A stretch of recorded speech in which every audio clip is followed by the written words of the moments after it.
Joyce T വിയിലൂടെ ഞങ്ങളെ ശ്രദ്ധിക്കുന്ന എല്ലാവർക്കും യേശുക്രിസ്തുവിന്റെ നാമത്തിൽ ഞങ്ങളുടെ സ്നേഹവും വന്ദനവും അറിയിക്കുന്നു. പ്രിയപ്പെട്ട ദൈവമക്കളെ, നിങ്ങൾക്ക് കർത്താവിൽ സന്തോഷമായിരിക്കുന്നു വിശ്വസിക്കുന്നു. കർത്താവ് നിങ്ങളെ ഓരോരുത്തരെയും ധാരാളം അനുഗ്രഹിക്കുമാറാകട്ടെ. വിശുദ്ധ ബൈബിൾ നമ്മോട് പറയുന്നു, മറ്റൊരുത്തനും രക്ഷയില്ല, നാം രക്ഷിക്കപ്പെടുവാൻ ആകാശത്തിൻ്റെ കീഴിൽ മനുഷ്യരുടെ ഇടയിൽ നൽകപ്പെട്ട വേറൊരു നാമവുമില്ല. യേശുക്രിസ്തുവിന്റെ നാമമല്ലാതെ രക്ഷപ്പെടുവാൻ ഒരു മാർഗവുമില്ലെന്ന് വിശുദ്ധ ബൈബിൾ വളരെ വ്യക്തമായി നമ്മോട് സംസാരിക്കുന്നു. ലോകത്തിൻ്റെ രക്ഷകനായി കടന്നു വന്ന യേശു ക്രിസ്തുവിലൂടെ വലിയൊരു രക്ഷ കർത്താവ് മാനവജാതിക്ക് വേണ്ടി നൽകി തരുവാനിടയായി തീർന്നു.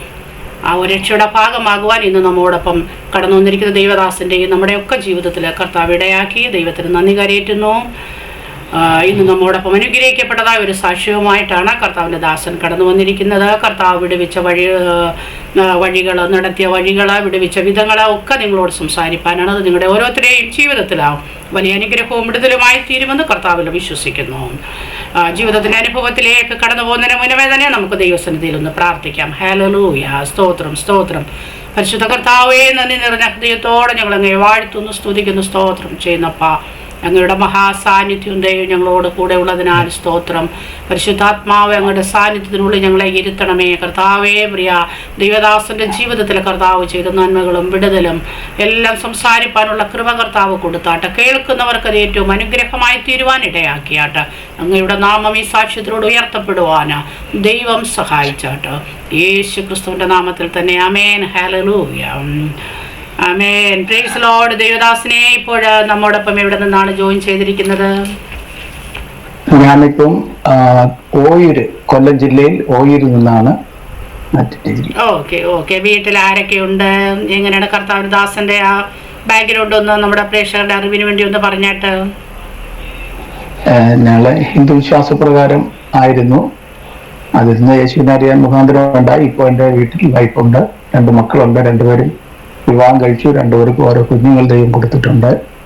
വൈഫിന്റെ അമ്മ കൂടെയുണ്ട്. അച്ഛനും അനുജന്മാരും അവരെല്ലാം കുടുംബം നാട്ടിലാണ്.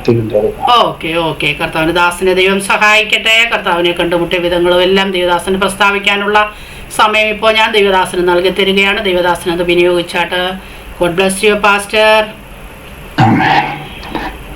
ഞാൻ യേശുവിനെ അറിയാനുണ്ടായ മുഖാന്തരം ജോയ്സ് ടി വിയിലൂടെ പങ്കുവയ്ക്കുവാൻ ഇങ്ങനെ ഒരു അവസരം ഒരുക്കി തന്ന ഞാൻ ആത്മാവിൽ ആരാധിക്കുന്ന എൻ്റെ കർത്താവും എൻ്റെ രക്ഷിതാവുമായ ദൈവത്തിന് സകല മഹത്വവും അർപ്പിക്കുന്നു.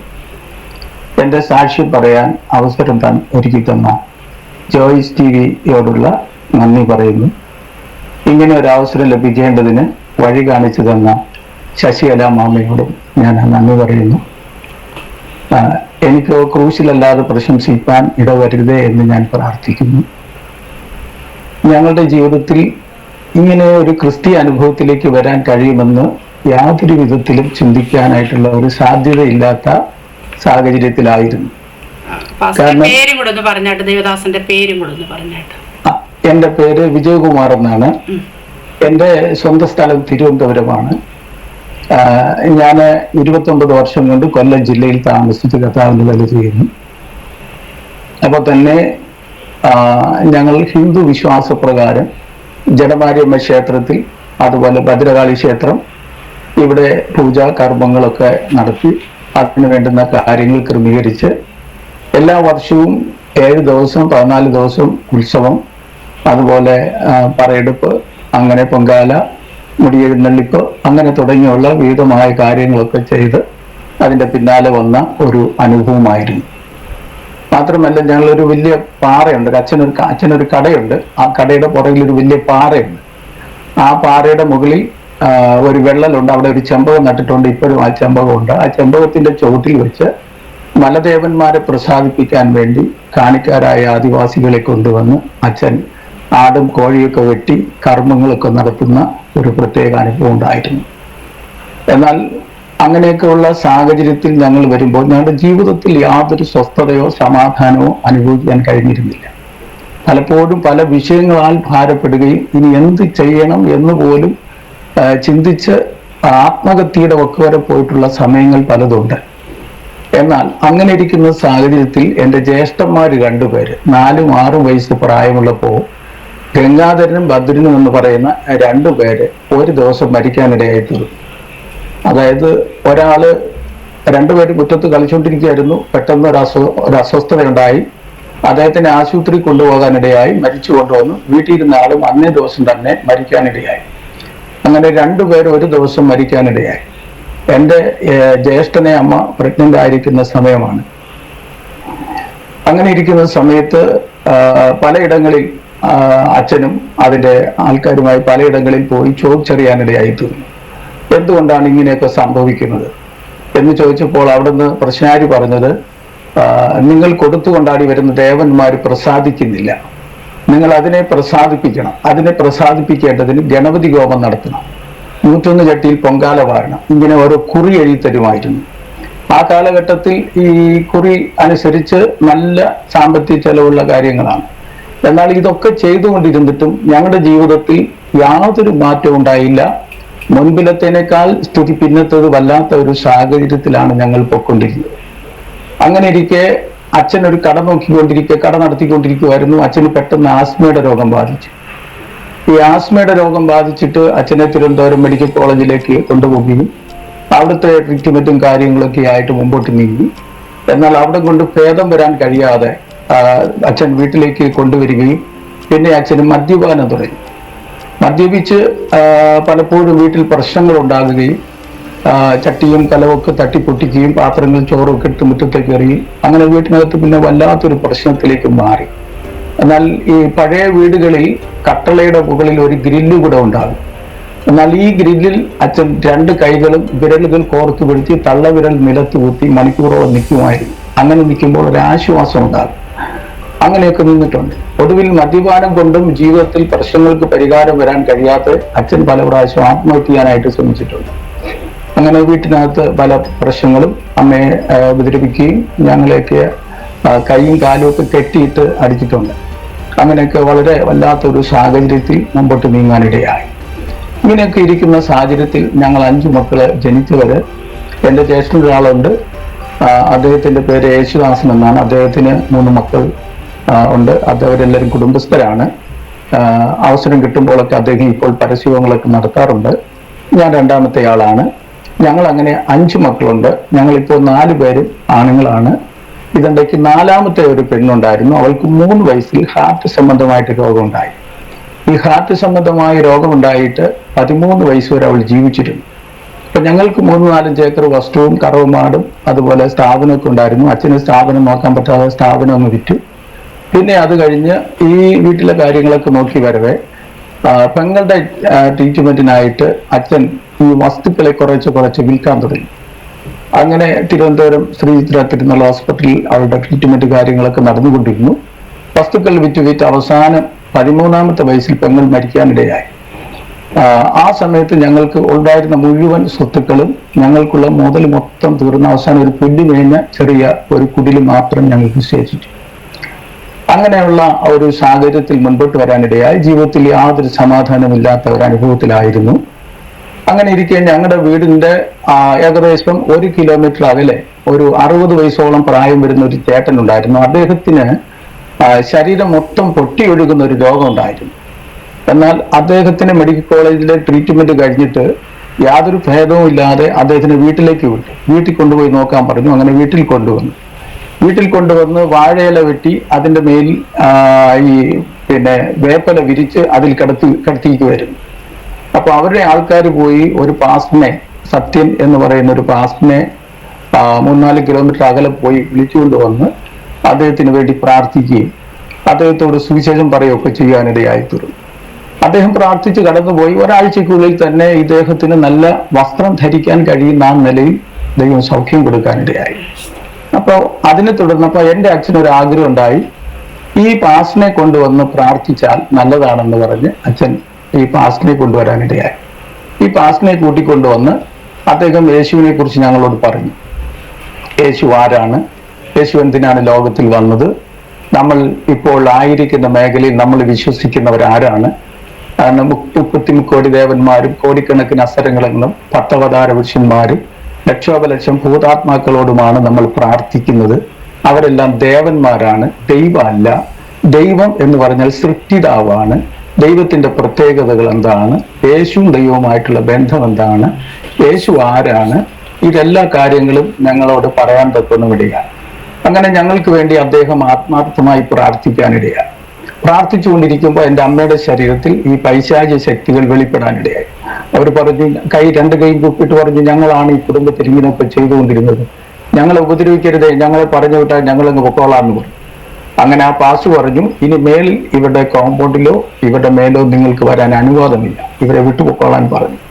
അങ്ങനെ വിട്ടുപോയ സമയത്ത് ഞങ്ങളുടെ ജീവിതത്തിൽ വലിയൊരു ആശ്വാസം എന്ന് പറഞ്ഞാൽ, ഒരു വലിയ ഭാരം ചുമന്നു കൊണ്ടുവരുന്ന വ്യക്തിയുടെ തലയിൽ നിന്ന് അതെടുത്തു മാറ്റുമ്പോൾ എങ്ങനെയാണ് ഉണ്ടാകുന്ന അനുഭവം, ആ ഒരാശ്വാസം ഞങ്ങളുടെ ജീവിതത്തിൽ എല്ലാവരുടെയും ജീവിതത്തിൽ ഉണ്ടാകാനിടയായിത്തീർന്നു.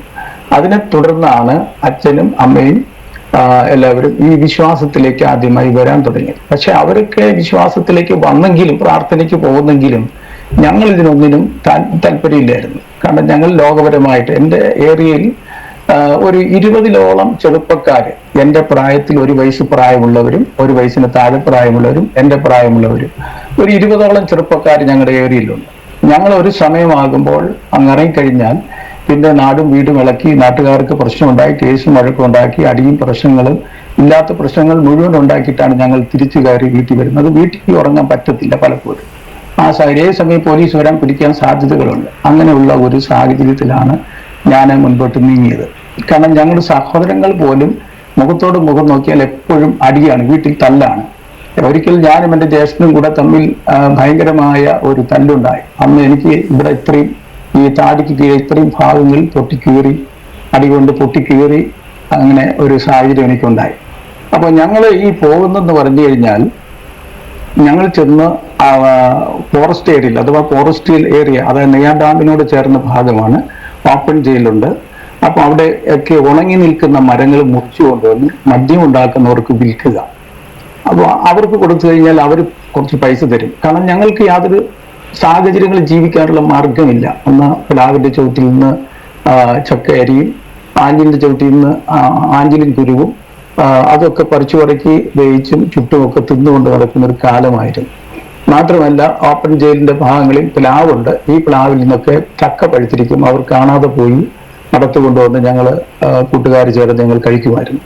മാത്രമല്ല ഈ ചാരായം ഉണ്ടാക്കാൻ വേണ്ടി ഈറക്കാടുകളിൽ അവര് കരിപ്പട്ടിയും പട്ടയെല്ലാം ഇട്ട് അവർ വെച്ചിട്ട് അവർ വെള്ളം ഒഴിച്ചിട്ട് അവരങ്ങ് പോകും. എന്നാൽ 6 ദിവസം കഴിഞ്ഞ് 6ാം ദിവസം അവർ വന്ന് കെട്ടിനെ അഴിച്ചതിന് ശേഷം ഇത് കൈകൊണ്ട് ഇളക്കി നല്ലപോലെ കലക്കും. 7ാം ദിവസം അതിനെ ചാരായം ഉണ്ടാക്കാൻ വേണ്ടി. അപ്പൊ ഇവരിതിനെ അതെല്ലാം കഴിഞ്ഞ് വെച്ച് മൂടി അടച്ചു കെട്ടിയിട്ട് അവർ പോകുമ്പോഴത്തേനും ഞങ്ങൾ ഈറേറെ കണ്ടറുത്ത് ഈ തെളിഞ്ഞു നിൽക്കുന്ന മട്ടി പുറത്തു നിന്ന് ഞങ്ങൾ വലിച്ചു കുടിക്കും. വലിച്ചു കുടിച്ചു കഴിഞ്ഞാൽ ചാരായത്തിനേക്കാൾ ഭയങ്കര എഫക്റ്റാണ്. കാരണം പുളിയും ലഹരിയും കൂടെ ചേർന്നൊരു അനുഭവമാണ്. അത് ചാരായത്തിനേക്കാൾ ഭയങ്കര എഫക്റ്റാണ്. ഇത് ഉള്ളിൽ ചെന്ന് കഴിഞ്ഞാൽ പിന്നെ എന്ത് ചെയ്യണമെന്നൊന്നും അറിയത്തില്ല, എങ്ങോട്ട് പോകണമെന്നും അറിയത്തില്ല. അങ്ങനെ എന്തും ആരെയും ചെയ്യാൻ മടിക്കാത്ത ഒരു സാഹചര്യമായിരുന്നു. കാരണം പലപ്പോഴും അരയിൽ സൈക്കിൾ ചെയിന് ചുറ്റിക്കൊണ്ട് നടന്നിട്ടുണ്ട്. ആരെങ്കിലും എന്തെങ്കിലും പറഞ്ഞാൽ ഉടനെ അവനെ അടിക്കണം, അത് അത്രയേ ഉള്ളൂ കാര്യം, അവനെ അടിക്കണം. അങ്ങനെയുള്ള പകം വീട്ടുക എന്നുള്ള ഒറ്റ ചിന്തയായിരുന്നു. പക്ഷെ ഇങ്ങനെയൊക്കെ ഇരിക്കുന്ന സാഹചര്യത്തിൽ ഈ സുവിശേഷ പ്രവർത്തകരുടെ ലഗിലേക്ക് പിടിച്ചു മാറ്റി കളഞ്ഞിട്ടുണ്ട്, അവരെ ഓടിച്ചിട്ടുണ്ട്, അവരെയൊക്കെ പരിഹസിച്ചിട്ടുണ്ട്. ഞാൻ അന്ന് ശാഖയിൽ കളിക്കാൻ പോകുമായിരുന്നു, കൂട്ടുകാരെ കൂട്ടത്തിൽ ശാഖയിൽ പോകുമായിരുന്നു. അങ്ങനെയൊക്കെ ഇരിക്കുന്ന സാഹചര്യത്തില് ഈ അമ്മയും അച്ഛനും ഒക്കെ ഇങ്ങനെ പ്രാർത്ഥനയ്ക്ക് പോകുമ്പോൾ നേരത്തെ പറഞ്ഞ പാസ്റ്ററിന്റെ കൂടെ ആരാധനയ്ക്ക് പോകുമായിരുന്നു. അത് കഴിഞ്ഞ് ഞങ്ങളുടെ വീട്ടിനടുത്ത് ഒരു IPC ചർച്ചുണ്ട്, 1 കിലോമീറ്റർ മാറി. അവിടെ ഒരു ഉപവാസ പ്രാർത്ഥനയ്ക്ക് അച്ഛനും അമ്മയും കൂടെ പോകാനിടയായി. അന്ന് രാത്രിയിൽ ഇവരെവിടെ പോകുന്നറിയാൻ വേണ്ടി ഞാനും അതിന്റെ പുറകെ ഇങ്ങനെ പോകാനിടയായി. അപ്പൊ ഇവരെ പ്രാർത്ഥനയ്ക്ക് കയറി ചർച്ചിനകത്ത് കയറി ഞാൻ വെളിയിൽ ഒരു തൂണിന്റെ ചുവട്ടിൽ ഇങ്ങനെ നിൽക്കുകയായിരുന്നു. അങ്ങനെ നിൽക്കുന്ന സമയത്ത് അന്ന് ശുശ്രൂഷയ്ക്കായിട്ട് വന്ന ദൈവദാസൻ പുൽപ്പിറ്റിൽ മേശയുടെ അടുത്തിരിക്കുകയായിരുന്നു. പക്ഷെ പുള്ളി എന്നെ കണ്ടൊന്നുമില്ല, എന്നെ ആരും കണ്ടില്ല. പക്ഷെ അദ്ദേഹം പെട്ടെന്ന് ആരോ എണീപ്പിച്ചു വിടുന്നത് പോലെ അവിടെ നിന്ന് എണീറ്റ് വന്ന് എന്നെ എന്റെ കൈക്ക് പിടിച്ചിട്ട് എന്റെ തലയിൽ കൈവച്ചിട്ട് ഹബക്കൂക്കിന്റെ പ്രവചനം 2-ാം അധ്യായം 3-ാം വാക്യം, ദർശനത്തിനൊരു അവധി വെച്ചിട്ടുണ്ട്, അതവന്റെ സമാപ്തിയിലേക്ക് ബന്ധപ്പെടുന്നു, സമയം തെറ്റിയാലും അതിന്റെ അടുക്കൽ വരും എന്ന് പറഞ്ഞ് അദ്ദേഹം എന്റെ തലയ്ക്ക് വെച്ചു. എനിക്കപ്പോൾ ചിരി തോന്നി. എന്താ ഇദ്ദേഹം പറയുന്നത്, എനിക്കൊന്നും മനസ്സിലായില്ല. അദ്ദേഹം അത് പറഞ്ഞിട്ട് അതുപോലെ അദ്ദേഹം കയറി അതിന്റെ സ്ഥലത്തേക്ക് പോകാനിടയായിരിക്കും. പിന്നെ അതിനെ തുടർന്ന് വീണ്ടും പഴയതുപോലെ തന്നെ പല കേസുകളും വഴക്കുകളും പ്രശ്നങ്ങളുമായിട്ട് മുൻപോട്ട് നീങ്ങി. അങ്ങനെ ഒരു ദിവസം ഞാൻ നേരത്തെ പറഞ്ഞ പോലെ ജ്യേഷ്ഠനുമായിട്ട് തല്ലുണ്ടായി. അന്ന് രാത്രി ഞാൻ പല പ്രാവശ്യം ആത്മഹത്യക്ക് വേണ്ടി ശ്രമിച്ചിട്ടുണ്ട്. കാരണം ജീവിതം മടുത്ത ഒരു സാഹചര്യം, ജീവിതത്തിന്റെ അർത്ഥം എന്താണെന്ന് മനസ്സിലാക്കാൻ കഴിയാതെ ഇനി മരിച്ചാൽ മതി എന്ന് ചിന്തിക്കുന്ന ഒരു അനുഭവമായിരുന്നു എൻ്റെ ജീവിതം. പല പ്രാവശ്യം ആത്മഹത്യ ചെയ്യാൻ വേണ്ടി പോയിട്ടുണ്ട്. 3 പ്രാവശ്യം ഞാൻ വെള്ളത്തിൽ മുങ്ങി താണിട്ടുണ്ട്. എന്നെ കൂട്ടുകാർ 3 പ്രാവശ്യം വെള്ളത്തിൽ നിന്ന് വലിച്ച് കരയ്ക്ക് കയറ്റിയതാണ്. അതുപോലെ തന്നെ മരത്തിന്റെ മുകളിൽ ആത്മഹത്യ ചെയ്യാനായിട്ട് ഞാൻ കയറിയിട്ടുണ്ട്. അവിടുന്ന് എൻ്റെ കൂട്ടുകാരെന്നെ യാദൃച്ഛ്യമായി കണ്ടുകൊണ്ട് എന്നെ പിടിച്ചിറക്കാനിടയായിത്തീർന്നു. അന്ന് 3ാമത്തെ ദിവസം ഞാൻ ആത്മഹത്യ ചെയ്യണം, എന്തായാലും എല്ലാവരും ഉറങ്ങുമ്പോൾ ആത്മഹത്യ ചെയ്യാം എന്ന് വിചാരിച്ച് ഞാൻ കിടക്കാനിടയായിത്തീർന്നു. ഇവര് അപ്പൊ തന്നെ എൻ്റെ 2 കണ്ണ് നിറഞ്ഞുകൾ ഒഴുകുകയാണ്. ഒഴുകിക്കൊണ്ടിടക്കുമ്പോൾ തന്നെ ഞാൻ അങ്ങ് മയങ്ങിപ്പോയി. ഒരു 11 മണിയോളം സമയം വരുന്ന സമയത്ത് ഞാൻ മയങ്ങിപ്പോയി. ഞാൻ മയങ്ങിക്കിടക്കുന്ന സമയത്ത് ഒരു ദർശനം ഞാൻ കാണാനിടയായി. ഞാൻ കണ്ട ദർശനം എന്ന് പറയുന്നത്, ആകാശത്തിൽ കൂടെ ഒരു വലിയ ട്രെയിൻ ഇങ്ങനെ, നീളവും ഒന്നും അറിയത്തില്ല, വലിയൊരു ട്രെയിൻ ഇങ്ങനെ പാസ് ചെയ്ത് പോവുകയാണ്. ഈ പാസ് ചെയ്ത് പോകുന്ന ട്രെയിനിനകത്ത് TPM-കാരായിട്ടുള്ള ആൾക്കാർ ധരിച്ചിരിക്കുന്നത് പോലുള്ള വസ്ത്രരീതി, കാലിന്റെ വിരൽ പോലും കാണാൻ കഴിയാത്ത രീതിയിൽ, കൈയുടെ വിരൽത്തുമ്പ് കാണാൻ കഴിയാത്ത രീതിയിൽ, കണ്ണ് കൊണ്ട് നോക്കിയാൽ കണ്ണ് ചിമ്മുന്ന നിലയിലുള്ള ശുഭ്രവസ്ത്രധാരികളായിട്ടുള്ള ആൾക്കാര് ഓരോ ബോഗികളിലിരുന്ന്, ഒരു ബോഗിയിൽ സ്ത്രീകൾ, മറ്റൊരു ബോഗിയിൽ പുരുഷന്മാർ, ഇവര് ഇരുന്നുകൊണ്ട് ഹല്ലേലൂയാ സ്തോത്രം, ഹല്ലേലൂയാ സ്തോത്രം എന്ന് പാടിക്കൊണ്ടിരിക്കുന്നു. ഇടയ്ക്ക് യേശുവിന്റെ രക്തം ജയം എന്നവർ പറയുന്നു. അപ്പോ ഞാനൊരു റോഡിൽ നിൽക്കുന്നതായിട്ടാണ് ഞാൻ കണ്ടത്. ഞാൻ റോഡിൽ നിൽക്കുകയാണ്. ഈ ട്രെയിൻ ഇങ്ങനെ പാസ് ചെയ്ത് പോകുന്ന സമയത്ത് ഞാൻ നിലവിളിച്ചു, 2 കൈ കൊണ്ട് തലമുടിക്ക് വലിച്ച് പിച്ച് ചിന്തിക്കൊണ്ട് ഞാൻ നിലവിളിച്ചു പറഞ്ഞു, എന്നെ കൂടെ അതിനകത്തുനിന്ന് കയറ്റിനെ എന്ന് ഉറക്കെ നിലവിളിച്ചു പറഞ്ഞു. അപ്പോൾ എനിക്ക് പെട്ടെന്ന് അവരുടെ വസ്ത്രങ്ങളൊക്കെ കണ്ടപ്പോഴത്തേന് എൻ്റെ വസ്ത്രം കീറിത്തൂങ്ങിയ പഴകിയ വസ്ത്രമാണ്. അപ്പൊ എനിക്ക് അതിനകത്ത് കയറാൻ പറ്റത്തില്ല എന്ന് എനിക്ക് മനസ്സിലായി. ഞാൻ ആ സമയത്ത് തന്നെ നിലവിളിച്ച് ബോധമില്ലാത്ത നിലയിൽ റോഡിലേക്ക് വീഴാനിടയായി തോന്നി.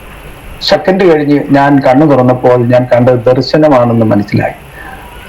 അങ്ങനെ ഞാൻ ശരീരമൊക്കെ വിയർത്തവനായിട്ട് ഞാൻ കിടക്കുമായിരുന്നു. അങ്ങനെ ഈ ആത്മഹത്യ എന്നുള്ള ചിന്ത ജീവിതത്തിൽ അതങ്ങ് മാറി. പിന്നെ എനിക്ക് യേശു ആരാണെന്ന് അറിയണം, യേശുവിനെ കുറിച്ച് അറിയണം എന്നുള്ളൊരു ചിന്തയിലേക്ക് മാറി. അങ്ങനെ എൻ്റെ അച്ഛനും അമ്മയും ഒക്കെ രാത്രികളിലൊക്കെ ഉറക്കത്തിൽ എഴുന്നേറ്റിരുന്ന് പ്രാർത്ഥിക്കുകയും കരയുന്നതും ഒക്കെ ഞാൻ കേട്ടിട്ടുണ്ട്. കുഞ്ഞുങ്ങൾ നശിച്ചു പോകാതിരിക്കേണ്ടതിന് അവര് മാനസാന്തരപ്പെട്ട് മടങ്ങി വരണം, നീ അവരെ സന്ദർശിക്കണമെന്നൊക്കെ പറഞ്ഞ് കരയുന്നത് ഞാൻ കേട്ടിട്ടുണ്ട്. പക്ഷെ അതൊന്നും ഞാൻ കാര്യമാക്കിയിരുന്നില്ല. അങ്ങനെയുള്ള ഒരു സ്ഥിതിയിലായിരുന്നു ഞങ്ങളുടെ ജീവിതം മുൻപോട്ട് പോയത്. അപ്പോ ജീവിതത്തിൽ യാതൊരു സ്വസ്ഥതയും സാഹചര്യം, ഞങ്ങളുടെ സഹോദരങ്ങൾ, ഞാൻ 4ാം ക്ലാസ്സിൽ പഠിക്കുന്ന സമയത്ത് എൻ്റെ അടുത്ത് ഞാൻ പറഞ്ഞ ഏതോ കാര്യത്തിന് മറുപടി പറഞ്ഞതുകൊണ്ട് അവനെ ഞാൻ പിടിച്ച് കനാലിൽ, ഏകദേശം അരയോളം വെള്ളം പെടുന്ന കനാലിൽ പിടിച്ച് മുക്കി താഴ്ത്തിട്ട് ഞാൻ ഓടിക്കളഞ്ഞു. അങ്ങനെയൊക്കെ ഒത്തിരി അനുഭവങ്ങളൊക്കെ ഉണ്ടായിരുന്നു. അപ്പൊ ഇങ്ങനെ തല്ലും വഴക്കും, കൂട്ടുകാർ തമ്മിൽ അടിക്കും, ഭയങ്കരമായ വിഷയങ്ങളിലൂടെ മുൻപോട്ട് പോയി. പിന്നെ ജീവിക്കാൻ പറ്റാത്തൊരു സാഹചര്യത്തിലേക്ക് പോയി. അങ്ങനെ ഇരിക്കുമ്പോഴാണ് യേശുവിന്റെ സ്നേഹം മനസ്സിലാക്കുകയും ഈ ഒരു അനുഭവത്തിലോട്ട് പതുക്കെ പതുക്കെ മുൻപോട്ട് നീങ്ങി. അതുപോലെ ഞങ്ങളുടെ സ്ഥലത്ത് കൊടിക്കാരി അമ്മച്ചി എന്ന് പറയുന്ന ഒരു അമ്മച്ചിയുണ്ട്. അവര് വന്ന് എപ്പോഴും എന്നെ അങ്ങ് ഉപദേശിക്കും, മക്കളെ ഇങ്ങനെ പോയാക്കത്തില്ല, മക്കളെ പ്രാർത്ഥനയ്ക്ക് വരണം, യേശു നമുക്ക് വേണ്ടി ജീവിക്കുന്ന ദൈവമാണ്, അതുകൊണ്ട് നല്ല ഭാവിയുണ്ട്, നീ വരണം, പ്രാർത്ഥനയ്ക്ക് വരണം എന്നൊക്കെ പറയും. എനിക്ക് അവരോട് ദേഷ്യം തോന്നിയിട്ടുണ്ട് പലപ്പോഴും. അങ്ങനെ അവരെന്നെ നിർബന്ധമായിട്ട് പലപ്പോഴും പറയുന്നത് കൊണ്ട് അങ്ങനെ പറഞ്ഞ് പ്രാർത്ഥനയ്ക്ക് ഒരുവിധം ഇങ്ങനെ ചെല്ലുമായിരുന്നു. അങ്ങനെ പ്രാർത്ഥനയ്ക്കൊക്കെ സഹകരിച്ചു തുടങ്ങി. കുറെ നാൾ പ്രാർത്ഥനയ്ക്കൊക്കെ സംബന്ധിച്ച് വന്നപ്പോൾ പാസ്റ്റർ പറഞ്ഞു സ്നാനപ്പെടണം എന്ന് പറയും. ഞാൻ പറഞ്ഞു എനിക്ക് എന്തിനാ സ്നാനപ്പെടുന്നത് എനിക്കറിയത്തില്ല. അപ്പൊ ഞാൻ പറഞ്ഞു അതിൽ പിന്മാറാൻ ശ്രമിച്ചു. അപ്പൊ പാസ്റ്റർ പറഞ്ഞു അങ്ങനെയല്ല, യേശുവിനോട് ചേരണമെങ്കിൽ സ്നാനപ്പെടണം എന്ന് പറയും. അങ്ങനെ സ്നാനപ്പെട്ട് സഭയോട് ചേർന്ന് ദൈവത്തെ ആരാധിച്ചുകൊണ്ടിരിക്കുന്ന സമയത്ത് ഞാൻ സുവിശേഷ വേല ചെയ്യുന്ന പലപ്പോഴും കർത്താവിനെ കാണിച്ചിട്ടുണ്ട്. പക്ഷെ എനിക്ക് അതിനൊന്നും താല്പര്യമില്ല. എനിക്കന്ന് ഞാൻ കെട്ടിട നിർമ്മാണ തൊഴിലാളിയാണ്. കാരണം കെട്ടിടത്തിന്റെ അടിസ്ഥാനം മുതൽ മേൽക്കൂര മൊത്തമുള്ള വർക്കുകൾ എനിക്ക് ചെയ്യാൻ അറിയാം. ഞാൻ അങ്ങനെയുള്ള പണി ചെയ്തുകൊണ്ടിരുന്ന ആളാണ്. അതുപോലെ റബ്ബർ ബോർഡിന്റെ മരം ടാപ്പിംഗ് ചെയ്തുകൊണ്ടിരുന്ന ആളാണ്. അങ്ങനെ എല്ലാ ജോലിയും ചെയ്യും, എല്ലാ ജോലിയും അറിയാവുന്ന ഒരു ആളാണ്. അങ്ങനെ ഇരിക്കുന്ന സാഹചര്യത്തിൽ ഞാൻ പ്രാർത്ഥനയൊക്കെ നടന്നുകൊണ്ടിരിക്കുമ്പോൾ തന്നെ പലയിടങ്ങളിൽ പ്രാർത്ഥിക്കാൻ പോകുമായിരുന്നു. ഫാസ്റ്റിന്റെ കൂട്ടത്തിൽ പ്രാർത്ഥിക്കാൻ പോകുമായിരുന്നു, എന്നെ കൂടെ കൂട്ടിക്കൊണ്ടുപോകും. അങ്ങനെയൊക്കെ ഓരോ കാര്യങ്ങൾ കണ്ടും കേട്ടും സുവിശേഷം പറയുന്ന കാര്യങ്ങളും പ്രാർത്ഥനയുടെ കാര്യങ്ങളൊക്കെ മനസ്സിലാക്കാനിടയായി. അങ്ങനെ ഇരിക്കുമ്പോൾ ഒരു ദിവസം സഭയിൽ ഇങ്ങനെ ഉപവാസ പ്രാർത്ഥന നടന്നുകൊണ്ടിരിക്കുമ്പോൾ പാസ്റ്റർ ദൈവവചനം ശുശ്രൂഷിച്ചുകൊണ്ടിരിക്കുന്ന സമയത്ത് അദ്ദേഹം വിളിച്ചു ചോദിച്ചു, സുവിശേഷ വേലയ്ക്ക് സമർപ്പണമുള്ളവർ കൈ ഉയർത്താൻ പറഞ്ഞു. അപ്പൊ ഞങ്ങളുടെ സഭയിൽ 4-5 സഹോദരന്മാര് കൈ ഉയർത്തി. അപ്പൊ വീണ്ടും അദ്ദേഹം ആവർത്തിച്ച് വിളിച്ചു പറയുകയാണ്, സുവിശേഷ വേലയ്ക്ക് സമർപ്പണമുള്ളവർ കൈ ഉയർത്താൻ പറയും. അപ്പൊ ഞാൻ ഇച്ചിരി കൂടെ താണിട്ട് കുറച്ചും കൂടെ തല താഴ്ത്തി ഞാൻ എന്നെ കാണണ്ടെന്നുള്ളത്. അപ്പൊ എന്റെ നേരെ ഞാൻ തലമുക്കി നോക്കിയപ്പോ അദ്ദേഹം എന്റെ നേരെ ഫേസ് കൊണ്ട് ചെയ്തുകൊണ്ട് തന്നെ അദ്ദേഹം വിളിച്ചു പറയാണ്, സുവിശേഷ വേലയ്ക്ക് സമർപ്പണത്തോടെ ഉള്ളവർ കൈ ഉയർത്താൻ പറയും. അപ്പൊ ഞാൻ മനസ്സോടെ ആണെങ്കിൽ ഞാൻ കൈ ഉയർത്തി അവർ മുമ്പോട്ട് വരാൻ പറഞ്ഞു. മുമ്പോട്ട് വിളിച്ച് അദ്ദേഹം പ്രാർത്ഥിക്കാനിടയായി. അങ്ങനെ പ്രാർത്ഥിച്ചതിന് ശേഷം ഞാൻ ആ ഭാഗങ്ങളിലൊക്കെ പല വീടുകളൊക്കെ പ്രാർത്ഥിക്കാനായിട്ട് പോകും. പ്രാർത്ഥിക്കാനൊക്കെ പൊയ്ക്കൊണ്ടിരിക്കുന്ന സമയത്ത് കർത്താവ് എന്നോട് പറഞ്ഞു, നിന്നെ വിളിച്ചിരിക്കുന്ന സ്ഥലത്തേക്ക്, ഞാൻ അയക്കുന്ന സ്ഥലത്ത് പോകാൻ പറഞ്ഞു. അപ്പൊ എനിക്ക് വസ്തുക്കളൊന്നുമില്ല, ആകെപ്പാടെ ഉണ്ടെങ്കിൽ ഒരു 10 സെന്റ് വസ്തു വൈഫിന്റെ ഷെയർ കിട്ടിയതും എൻ്റെ വീട്ടിൽ നിന്ന് തന്നതും എല്ലാം കൂടെ ചിലവാക്കി ഞാൻ ഒരു 10 സെന്റ് വസ്തു വാങ്ങിച്ചിട്ട് ഒരു ലോൺ എടുത്ത് അവിടെ ചെറിയൊരു വീട് വെച്ചിട്ടുണ്ട്. അപ്പൊ ഇവിടെ താമസമായിട്ട് 1 വർഷം ആയില്ല. അപ്പൊ ഞാൻ വിചാരിച്ചു, ഇനി ഇവിടെ വിട്ട് ഈ വീടും വിട്ട് എവിടോട്ടാണ് പോകേണ്ടത് എനിക്കറിയത്തില്ല. ഞാൻ 2 കുഞ്ഞുങ്ങളുണ്ട്. ഈ 2 കുഞ്ഞുങ്ങളെ പിടിച്ചുകൊണ്ട് എവിടെയാണ് പോകേണ്ടത് എനിക്കറിയത്തില്ല. ഞാൻ പറഞ്ഞു, കർത്താവ് എനിക്ക് പോകാൻ പറ്റത്തില്ല, ഞാൻ എങ്ങനെ എവിടെ പോകും, എനിക്കറിയാൻ വയ്യാത്ത ദേശത്ത് ഞാൻ എവിടെ പോയി പ്രാർത്ഥിക്കും. കർത്താവ് എന്നോട് പറഞ്ഞു, ഞാൻ പ്രാർത്ഥിച്ചുകൊണ്ടിരിക്കുന്നു. കർത്താവ് പറഞ്ഞു, നിന്നെ ഞാൻ കാണിക്കാനിരിക്കുന്ന സ്ഥലത്തേക്ക് നീ പോകണം. അബ്രഹാമിനെ വിളിച്ച ദൈവമാണ് ഞാൻ നിന്നെ വിളിക്കുകയാണ് എൻ്റെ വേലയ്ക്കായിട്ട് എന്ന് പറഞ്ഞു. ഞാൻ അതിന് ഒത്തിരി വിസമ്മതങ്ങൾ കാണിച്ച് അങ്ങനെ ഇരിക്കുമ്പോൾ എനിക്ക് ഒത്തിരി കോഴികളും 2-3 പൂച്ചപ്പട്ടി അങ്ങനെയൊക്കെയുള്ള സാധനങ്ങളൊക്കെ അതിനോടൊരു ഇഷ്ടമാണ്. പക്ഷെ ഇതെല്ലാം ഒറ്റ ദിവസം ചാകാനിടയായിപ്പോയി. ഞാൻ പോകാൻ മടിച്ചതുകൊണ്ട് ഒറ്റ ദിവസം ഇതെല്ലാം അങ്ങ് ചത്ത, എന്തെന്നറിയത്തില്ല, ഒറ്റ ദിവസം ചത്തു. അപ്പൊ പിന്നെയും ഞാൻ പോകാൻ മടിച്ചു. ഇങ്ങനെ യൂസനിൽ ആയിരിക്കുമ്പോൾ ഒരു വലിയ കൊടുങ്കാറ്റ് മഴയും വരുന്ന സമയത്ത് അടുക്കളയോട് ചേർന്നുള്ള ചുവര് നേരെ മറിഞ്ഞങ്ങ്, അടുക്കളയുടെ ഭാഗത്തോട് ചേർന്ന് ചുവര് മറിഞ്ഞങ്ങ് വീണു കൊടുങ്കാറ്റത്തും മഴയത്തും. അപ്പോൾ എനിക്കൊരു കാര്യം മനസ്സിലായി, ഇനി എന്തായാലും നിന്നാ പറ്റത്തില്ല എന്ന് ചിന്തിച്ചു. അങ്ങനെ ഇരിക്കെ പിന്നെയും ആ ഒരു അന്തരീക്ഷം മാറിയപ്പോൾ പിന്നെയും പുറകോട്ട് മാറാൻ തുടങ്ങി. അങ്ങനെ ഇരിക്കെ എൻ്റെ മോൻ 2ാമത്തെ ആളാണ്, മോളാണ് മൂത്തയാള്. അവൻ 1 വയസ്സ് പ്രായമുള്ളപ്പോൾ അവന് ശ്വാസം മുട്ടിന്റെ ഒരു രോഗമുണ്ടായി, ആസ്മയുടെ രോഗം പോലെ. ആരുടെയും കയ്യിലിരിക്കത്തില്ല, കിടക്കത്തില്ല, നിലവിളി വിളിച്ച് അവന്റെ മുഖമെല്ലാം അങ്ങ് ചുവന്നു. അവന്റെ പേര് ഷിമിയോൻ എന്നാണ് അവനെ വിളിച്ചിട്ടിരിക്കുന്ന പേര്. അപ്പോ അങ്ങനെ ഞങ്ങളുടെ അടുത്തുള്ള ഒരു ആശുപത്രി, അടുത്തെന്ന് പറയുമ്പോൾ 2 കിലോമീറ്റർ ഉണ്ട്. രാത്രി 12 മണിക്ക് അങ്ങോട്ട് വാഹനങ്ങളൊന്നുമില്ല. ഒരു കാട്ടിൽ കൂടെ 1 കിലോമീറ്റർ നടക്കണം, റോഡിൽ ഇറങ്ങി 1 കിലോമീറ്റർ നടക്കണം. അപ്പൊ ഈ ആശുപത്രിയിൽ എത്തുന്നത്. അങ്ങനെ 2 കിലോമീറ്റർ ഞാനും വൈഫും കൂടെ കുഞ്ഞിനെ തോളിയിട്ടുകൊണ്ട് ആശുപത്രിയിലേക്ക് നടന്നു. അവിടെ ചെന്നു ആശുപത്രി കൊണ്ടുപോയി മരുന്നും ഒക്കെ അവർ കൊടുത്തു. എന്നാലും ശ്വാസം മുട്ടിന് യാതൊരു പരിഹാരവും വന്നിട്ടില്ല. അവന് നിലവിളിയായിരുന്നു. പിറ്റേ ദിവസം നേരം വെളുത്ത് വൈകിട്ട് ഏതാണ്ട് 12 മണി കഴിഞ്ഞു, 1 മണിയോളം ആയപ്പോഴും ഇവന് കൂടുന്നല്ലാതെ കുറയുന്നില്ല. അങ്ങനെ വന്നപ്പോഴത്തേനും എനിക്ക് മനസ്സിലായി, ഇത് ദൈവത്തിന്റെ കൈയല്ലാതെ മറ്റൊന്നുമല്ല എന്നെനിക്ക് മനസ്സിലായി. ഞാൻ ആളൊഴിഞ്ഞ സമയത്ത് കട്ടിലിന്റെ ആ അരികിൽ മുട്ടുകുത്തിയിട്ട് ഞാൻ പറഞ്ഞു, താഴെ മുട്ടുകുത്തിയിട്ട് ഞാൻ കർത്താവിനോട്, കർത്താവെ എന്നോട് ക്ഷമിക്കണം, ഞാൻ കർത്താവിന്റെ വേലയ്ക്കായിട്ട് ഞാൻ എന്നെ സമർപ്പിക്കുന്നു, ഞാൻ പൊക്കോളാം, നീ എവിടെ പറഞ്ഞു വിട്ടാലും ഞാൻ പൊക്കോളാം. അങ്ങനെ തീരുമാനമെടുത്ത് പ്രാർത്ഥിച്ചു കഴിഞ്ഞ് ഏകദേശം 1/2 മണിക്കൂർ കഴിഞ്ഞപ്പോൾ മോന് പൂർണ്ണമായിട്ട് കർത്താവ് സൗഖ്യം വന്നു. അങ്ങനെ അവിടെ നിന്ന് വീട്ടിലേക്ക് കടന്നു വന്നു. ഞാൻ വൈഫിനോട് പറഞ്ഞു, നമ്മൾ ഇനി ഇങ്ങനെ പോയ ഒക്കത്തില്ല, കർത്താവിന്റെ വേലയ്ക്ക് വേണ്ടിയാണ് ദൈവം നമ്മളെ വിളിച്ചിരിക്കുന്നത്, നമുക്ക് കർത്താവിന്റെ വേലയ്ക്ക് വേണ്ടി പോകണം എന്ന് പറയാൻ്റെ. അങ്ങനെ പുള്ളിക്കാരത്തിൽ പൂർണ്ണ സമ്മതമായിരുന്നു. ഞങ്ങൾ കർത്താവിന്റെ വേലയ്ക്ക് വേണ്ടി ഇറങ്ങി. കുഞ്ഞുങ്ങളെ പിടിച്ചുകൊണ്ട് ഞങ്ങൾ ആദ്യമായിട്ട് ശുശ്രൂഷയ്ക്കായിട്ട് ഇറങ്ങുന്നത് DJ അജികുമാർ എന്ന് പറയുന്ന ഗ്രേസ് മിനിസ്ട്രി എന്ന് പറയുന്ന അദ്ദേഹത്തിന്റെ ടീമിലാണ്. അദ്ദേഹത്തിന് കാട്ടാക്കട ഒരു വലിയ 10,000 കൂടുന്ന ഒരു മീറ്റിംഗ് സർക്കസായിട്ട് നടക്കുന്നുണ്ട്. അദ്ദേഹത്തിന്റെ ടീമുമായി ബന്ധപ്പെട്ട് തിരുവനന്തപുരം ഭാഗങ്ങളിൽ, അഥവാ നെല്ലിമൂട് അങ്ങനെ തുടങ്ങിയുള്ള പല ഭാഗങ്ങളിൽ താമസിച്ചുകൊണ്ട് സുവിശേഷം അറിയിക്കാനായിട്ട് കടന്നു ടീമിനോട്. അത് കഴിഞ്ഞ് അദ്ദേഹത്തിന്റെ സാന്നിധ്യത്തിൽ തന്നെ ഞങ്ങൾക്ക് തിരുവല്ലയിലൊരു പ്രവർത്തനം തുടങ്ങി. തിരുവല്ലയിലും ചാനാശ്ശേരി, അതുപോലെ പലയിടങ്ങളിൽ, ആലപ്പുഴ, അങ്ങനെ പലയിടങ്ങളിൽ കർത്താവിന്റെ വേല ചെയ്യാൻ പറ്റി. അങ്ങനെ ചെയ്തുകൊണ്ടിരിക്കുമ്പോൾ എന്നെ മിഷണറി ആയിട്ട് നിലമ്പൂരേക്ക് അയക്കാനിടയായി.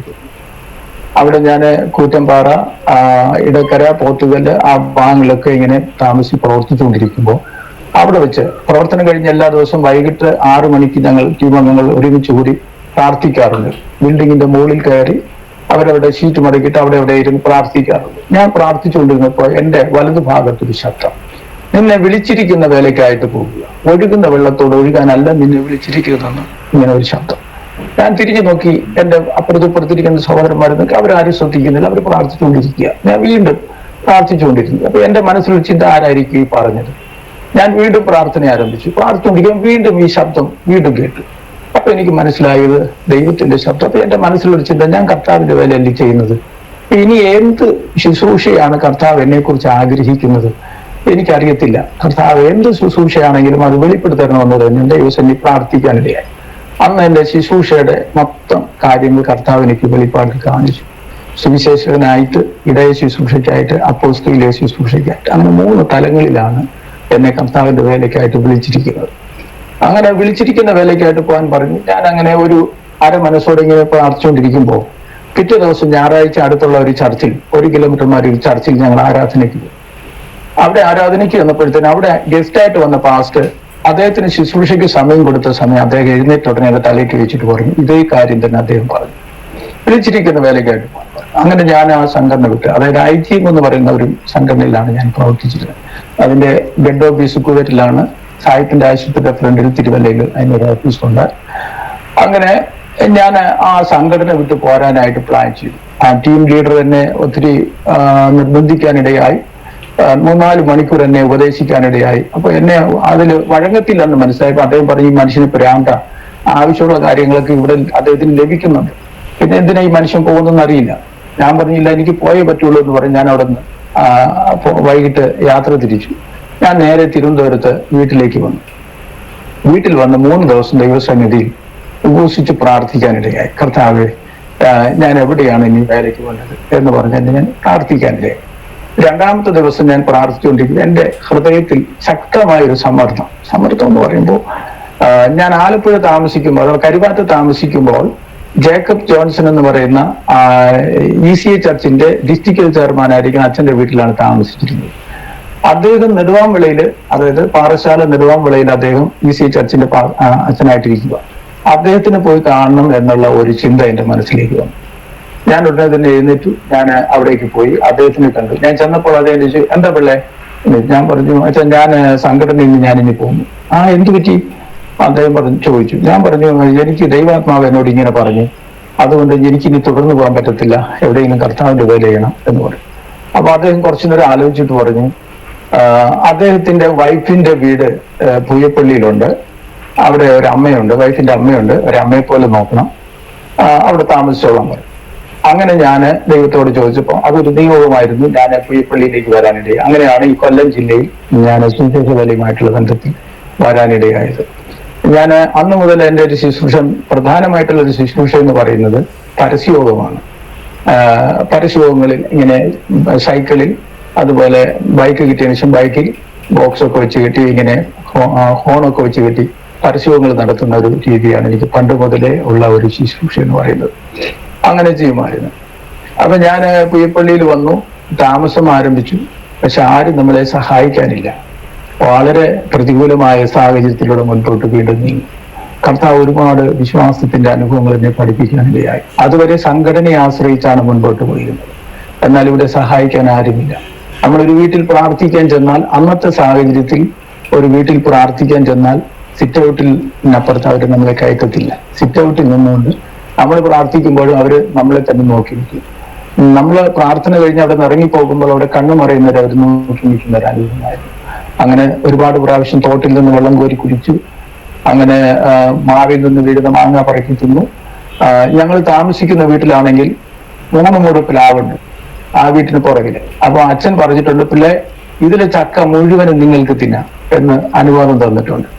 അങ്ങനെ ആ പ്ലാവിലെ ചക്ക മുഴുവനും ഞങ്ങളാണ് കഴിക്കുന്നത്, യാതൊരു കുഴപ്പങ്ങളുമില്ല. അപ്പോൾ തന്നെ അവിടെ തെങ്ങിന്റെ ചോറുകളിൽ ഈ ചേമ്പിന്റെ പിണ്ടി കിടപ്പുണ്ട്, അതും അറുത്തുകൊണ്ടുവന്ന് കറി വെച്ച് ഈ ചക്കയും വേവിച്ച് ഞങ്ങൾ കഴിക്കുമായിരുന്നു.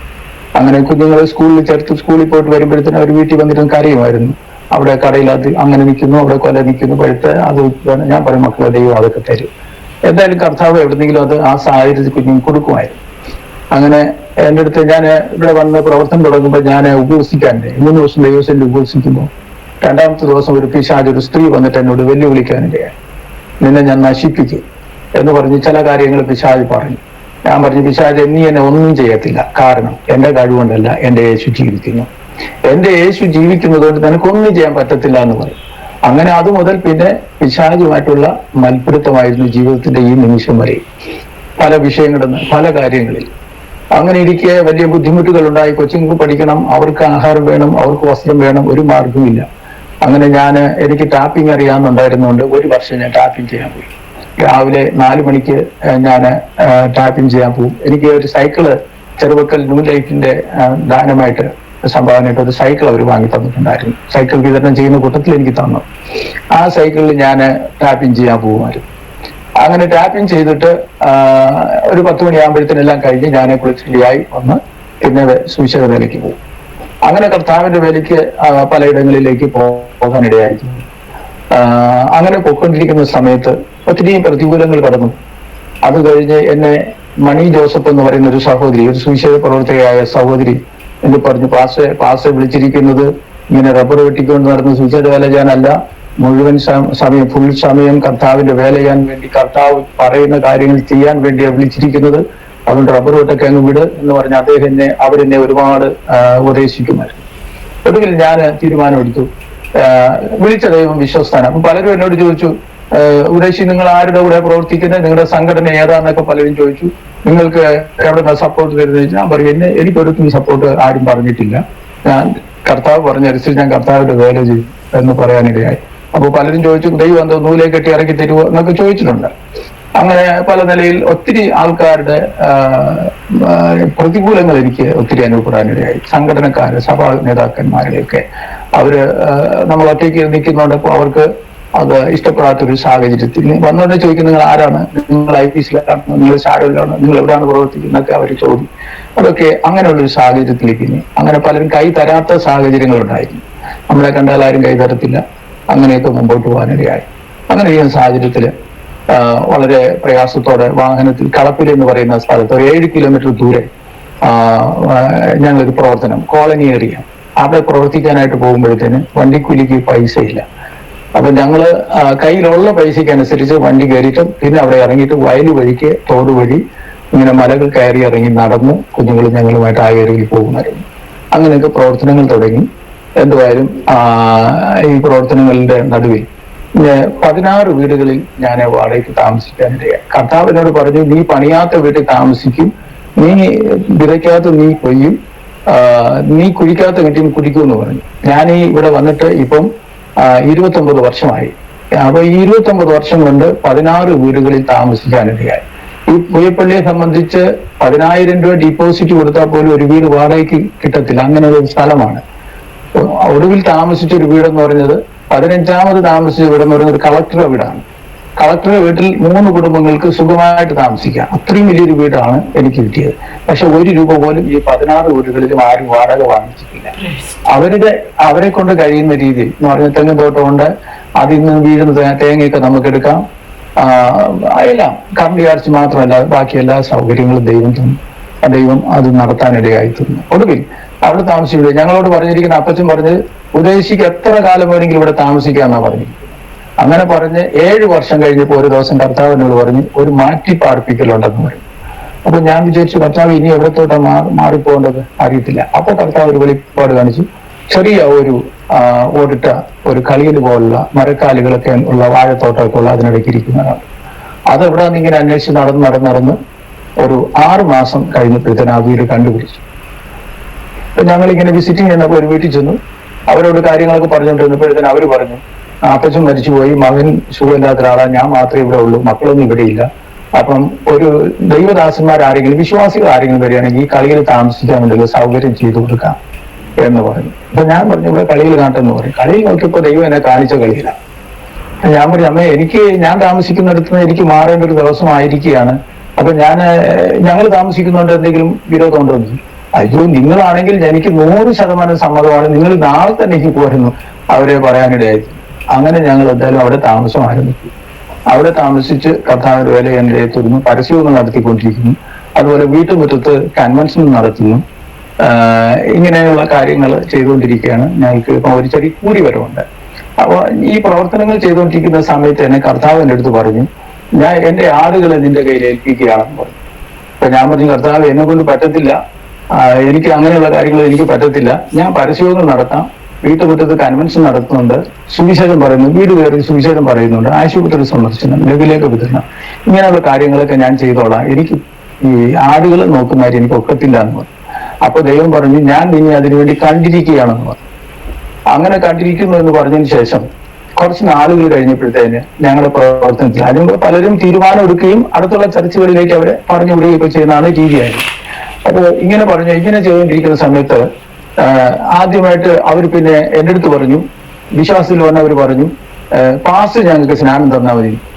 അപ്പോ സ്നാനത്തെ കുറിച്ച് കർത്താവ് പലപ്പോഴും എനിക്ക് ദർശനങ്ങൾ കാണിച്ചു തന്നിട്ടുണ്ട്, ഞാൻ അതൊന്നും അത്ര അങ്ങോട്ട് ചെയ്യാൻ പോയിട്ടില്ല. അപ്പം ഇവര് പറഞ്ഞു, ഞങ്ങൾക്ക് പാസ്റ്റ് സ്നാനം തന്നാൽ മതി. അപ്പൊ ഞാൻ പറഞ്ഞു, എന്റെ ദൈവമേ, എന്നെ കൊണ്ടത് പറ്റത്തില്ല, അത് ഞാൻ വേറെ ആരെങ്കിലും പാസ്റ്റയെ വിളിച്ച് ഏർപ്പെടുത്തി തരാമെന്ന് പറഞ്ഞു. അപ്പൊ അവർ പറഞ്ഞു, അതൊക്കത്തില്ല, ഞങ്ങൾക്ക് സ്നാനം തരുന്ന പാസ്റ്റ് തന്നെ ആയിരിക്കണം. അങ്ങനെ ഞാൻ ദൈവത്തോട് പ്രാർത്ഥിച്ചു. വീണ്ടും ഞാൻ 3 ദിവസം ദൈവസേന ഉപയോഗിച്ച് പ്രാർത്ഥിച്ചു, കർത്താവ് എന്ത് ചെയ്യണം, ഇവരിങ്ങനെ നിർബന്ധമായിട്ട് പറയുകയാണ്, ഞാൻ എന്ത് ചെയ്യണം എന്ന് ദൈവത്തോട് ചോദിച്ചു. അങ്ങനെ ഇരിക്കുമ്പോഴത്തേന് ഞാൻ അതുവരെ താടി മീശയൊക്കെ ഉള്ള ഒരാളായിരുന്നു. പലപ്പോഴും പല ദൈവാസന്മാർ എന്നോട് തർക്കിച്ചിട്ടുണ്ട്, ഇതൊന്നും ദൈവാസന്മാർക്ക് പറ്റിയതല്ല എന്ന് പറഞ്ഞ്. അപ്പൊ ഞാൻ തെളിവുകളൊക്കെ ചോദിച്ച് അവരുടെ തർക്കിച്ച് അങ്ങനെയൊക്കെ നിന്നിട്ടുള്ള സാഹചര്യങ്ങളുണ്ട്. പക്ഷേ ഈ സാഹചര്യത്തിൽ ഞാൻ പ്രാർത്ഥിച്ചുകൊണ്ടിരിക്കുമ്പോൾ 2 ദിവസം കർത്താവ് എനിക്കൊരു വെളിപ്പാട്. അതെന്ന് പറഞ്ഞാൽ, ഞാൻ ക്ലീൻ ഷേവിങ് ചെയ്തുകൊണ്ട് ഇടത് കയ്യിൽ ബൈബിൾ പിടിച്ച് നിവൃത്ത് സ്നാനത്തെക്കുറിച്ച് സ്നാനക്കടവിൽ നിന്ന് പ്രസംഗിക്കുകയും ഞാൻ സ്നാനം കൊടുക്കുന്ന രീതി അതെങ്ങനെയാണെന്നൊക്കെ കർത്താവിനെ കാണിക്കാനിടയായി. അങ്ങനെ ഞാൻ അവർക്ക് സ്നാനം കൊടുത്തു. അങ്ങനെ ഒരു പ്രവർത്തനം ഉണ്ടായി. അങ്ങനെയാണ് സഭ ഉണ്ടായത്. ഇപ്പൊ ഞങ്ങൾ ഈ സഭ ഇവിടെ തുടങ്ങിയിട്ട് 13 വർഷമായി. ഞങ്ങൾക്ക് വസ്തുവില്ല, ഞങ്ങൾ വാടക വീട്ടിലായിരുന്നു. അപ്പൊ ഞങ്ങൾക്ക് വസ്തുവും 16 സെന്റ് നിലവും ഒരു ഷെഡ് വയ്ക്കാനുള്ള സാഹചര്യങ്ങളും മാധവൻകുട്ടി പാസ്റ്റർ ശശികലമാരുടെ ആ പാസ്റ്ററാണ് ഞങ്ങൾക്ക് വാങ്ങിത്തന്നു. അതുകൊണ്ട് ഞങ്ങൾ ആ സംഘടനയുമായിട്ട് ബന്ധപ്പെട്ട് പ്രവർത്തിച്ചുകൊണ്ടിരിക്കുകയാണ്. ഇപ്പൊ ഞങ്ങളെ പരസ്യയോഗങ്ങൾ ഇപ്പോൾ തൽക്കാലമായിട്ട് നടത്താത്ത കാര്യം ഞങ്ങൾക്ക് വണ്ടിയില്ല. എനിക്കൊരു ഒമിനി ഉണ്ടായിരുന്നു, അതിന് ഈ ഹൗസിംഗ് കംപ്ലൈന്റ് വന്നുകൊണ്ട് അതിന്റെ പൊട്ടിപ്പോയതുകൊണ്ട് അതിനെ വിൽക്കാനിടയായി. ഇപ്പൊ തിരിച്ചൊരു വണ്ടി വാങ്ങാൻ പറ്റാത്തൊരു സാഹചര്യത്തിലായി. അപ്പൊ അതുവരെ ഞങ്ങൾ പ്രാർത്ഥിച്ചുകൊണ്ടിരിക്കുന്നുണ്ട്. ഇങ്ങനെ ദൈവം ഒത്തിരി കാര്യങ്ങൾ ഒത്തിരി കാര്യങ്ങളിലൂടെ ദൈവം നടത്താനിടയായി. ഒത്തിരി അനുഭവങ്ങൾ ഉണ്ടെങ്കിലും ജീവിതത്തിൽ ഒത്തിരി പ്രതികൂലങ്ങൾ കടന്നു സാഹചര്യങ്ങളുണ്ട്. അതിനെയൊക്കെ ജയിക്കാനായിട്ട് ദൈവസന്നിധി ഇപ്പോഴും വെല്ലുവിളികൾ ജീവിതത്തിലുണ്ട്. അനുഭവങ്ങളും പ്രതികൂലങ്ങളും ഒക്കെ പാസ്റ്റിന് വിശദമായിട്ട് പറയാവുന്നതാണ്. പറഞ്ഞാട്ട് പ്രത്യേകമായ ചില കാര്യങ്ങൾ സംഭവങ്ങളൊക്കെ പറഞ്ഞാട്ട്. ഓക്കെ. പലയിടങ്ങളിൽ ഞങ്ങൾ ഈ പരസ്യയോഗം നടത്താനായിട്ട് കിടന്നുമ്പോഴത്തേന് അവർ പിടിച്ചു നിർത്തിയിട്ട് കൈകാല് വെട്ടും, ഇവിടെ നടത്താൻ ഒക്കത്തില്ല എന്ന് പറഞ്ഞ് വെട്ടി കാട്ടിനകത്തെറിയും എന്നൊക്കെ പറഞ്ഞ് ഭീഷണിപ്പെടുത്തിയിട്ടുണ്ട്. നിലമ്പൂർ ആയിരിക്കുമ്പോഴും ഈ അനുഭവം ഉണ്ടായിട്ടുണ്ട്. നിലമ്പൂർ വെച്ചും ഇതുപോലെ ഒരു ഭവനത്തിൽ സുവിശേഷം പറയാനായിട്ട് പോയപ്പോഴത്തേന് ഞാനും മറ്റൊരു സഹോദരനും കൂടെ ആയിരുന്നു. അപ്പോ അവിടെ ഒരു വീട്ടിൽ സുവിശേഷം പറഞ്ഞ് പ്രാർത്ഥിച്ചുകൊണ്ടിരിക്കുന്നുണ്ട്. അപ്പോൾ അടുത്തൊരു വേറൊരു വീട്ടിൽ ഒരു ചെറുപ്പക്കാരൻ പറഞ്ഞു, ദൈവദാസന്മാരെ എനിക്കൊന്ന് പ്രാർത്ഥിക്കാമോ, ഒന്ന് ഇങ്ങോട്ട് വരാമോ എന്ന് ചോദിച്ചു. അപ്പൊ എന്റെ കൂടെ നിൽക്കുന്ന സഹോദരനെ അങ്ങോട്ട് പോകാനായിട്ട് അവരെ കൂടെ അങ്ങോട്ട് പോകാനായിട്ട് ശ്രമിച്ചു. അപ്പൊ ഞാൻ അദ്ദേഹത്തിന് പുറകിൽ നിന്നോട് കൈകൈ പിടിച്ചിട്ട് എനിക്ക് ദൈവാത്മാവ് ഒരു നിയോഗം തരുന്നില്ല, അവിടെ പോകാനായിട്ട് നിയോഗം തരുന്നില്ലെന്ന്. അപ്പൊ പറഞ്ഞു, അങ്ങനെയല്ല, അവര് നമ്മളെ താല്പര്യത്തോടെ വിളിച്ചാലേ നമുക്ക് പോയി പ്രാർത്ഥിക്കാന്ന് പറഞ്ഞ് അദ്ദേഹം പറഞ്ഞു. ഞാൻ പറഞ്ഞു, എന്റെ മനസ്സിൽ എന്തോ ഒരു നിയോഗം തരുന്നില്ലെന്ന് പറഞ്ഞു. അതിന് തന്നെ ഞാൻ നോക്കിയപ്പോഴത്തേന് ഒരു 3-4 ചെറുപ്പക്കാര് വടിയും വാളുമായിട്ടൊക്കെ അവിടെ നിന്ന് ഇറങ്ങി. അപ്പൊ ഞങ്ങൾ വീട്ടിനകത്ത് കയറിയിരുന്നെങ്കിൽ തീർച്ചയായിട്ടും അവർ ഞങ്ങളെ ഉപദ്രവിക്കുമായിരുന്നു. പക്ഷെ വീട്ടിനകത്ത് കയറിയില്ല. അപ്പോ അവരിറങ്ങി വന്നിട്ട് പറഞ്ഞു, ഞങ്ങളുടെ ഈ പഞ്ചായത്തിനകത്ത് കണ്ടുപോകരുത്, കണ്ടു കഴിഞ്ഞാൽ വെട്ടിക്കൊന്നുകളെയും അങ്ങനെ ചെയ്യുമെന്നൊക്കെ പറയും, ഭീഷണിപ്പെടുത്തി. അങ്ങനെയുള്ളൊരു സാഹചര്യം ഉണ്ടായിരുന്നു.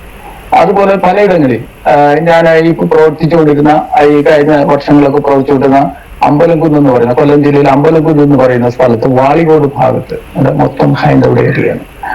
അവിടെ പരസ്യങ്ങളുമായിട്ട് പോയ സമയത്ത് ഇതുപോലെ അവർ പറഞ്ഞു, അവിടെ ഏക്കർ കണക്കിന് ദൂരം റബ്ബർ സ്റ്റേറ്റുകൾ ഇങ്ങനെ കിടപ്പുണ്ട്.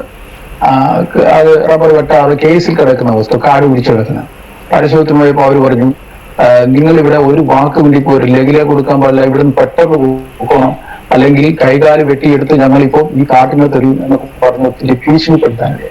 അപ്പൊ ഞങ്ങൾ ഇറങ്ങി വരുന്ന സമയത്ത് ഞാൻ പറഞ്ഞു, കർത്താവ് ഈ വസ്തു ചർച്ചിന് വേണ്ടി കിട്ടി കൊള്ളായിരുന്നു. പിന്നെ ഒരാൾ തോട്ടിനടിയിൽ ഒരു 10 സെന്റ് വസ്തു ഉണ്ടായിരുന്നു. ഞാൻ അവരോട് പ്രാർത്ഥിച്ചു, കർത്താവ്, ഞാൻ എന്റെ കൂടെ മറ്റൊരു സാറ് കൂടെ ഉണ്ടായിരുന്നു, രാജയോഗൻ എന്ന് പറയുന്ന പുള്ളിക്കാരനെ ഒരു സാറ് കൂടെ ഉണ്ടായിരുന്നു.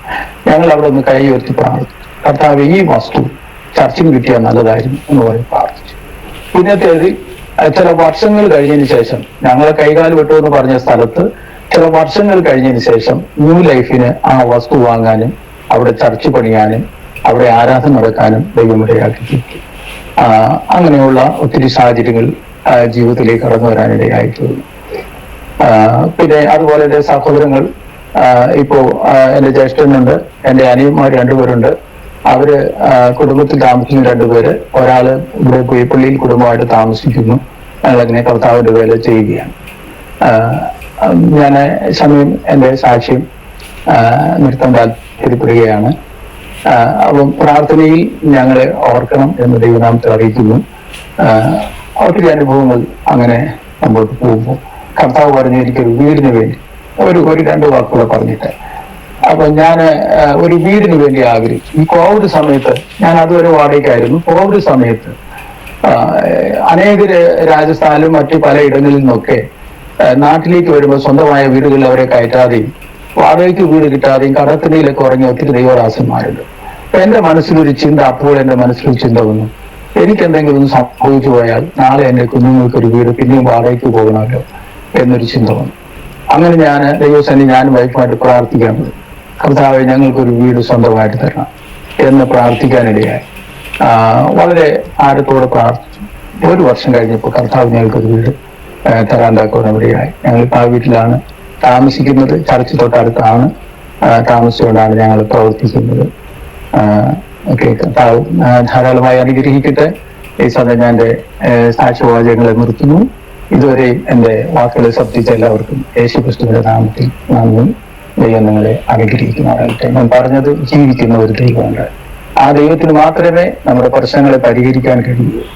ജീവിതത്തിൽ ഏത് വിഷയങ്ങൾ കടന്നു വന്നാലും അതിന്റെ നടുവിൽ നമുക്ക് ഇറങ്ങി വന്ന് നമ്മളെ വിളിക്കാൻ, നമ്മെ സഹായിക്കാൻ, നിരാശയോടെ ആയിരിക്കുന്നവർ നിരാശ മാറ്റാൻ, തകർന്ന മനസ്സുകൾക്ക് ആശ്വാസം നൽകാൻ, കടഭാരത്തിൽ കഴിയുന്നവരെ വിളിക്കാൻ, രോഗബന്ധനങ്ങളെ അഴിച്ച് സൗഖ്യം തരാൻ ജീവിക്കുന്ന ഒരു ദൈവം ഉണ്ടെങ്കിൽ ഞാൻ പ്രസംഗിക്കുന്ന, ഞാൻ വിശ്വസിക്കുന്ന, എന്നെ വിളിച്ച് വേർതിരിച്ച ആ യേശു കർത്താവിന് മാത്രമേ കഴിയുള്ളൂ എന്ന് പറഞ്ഞ് ഞാൻ എൻ്റെ വാക്കുകൾ നിർത്തുന്നു. ദൈവം സഹായിക്കുന്നു.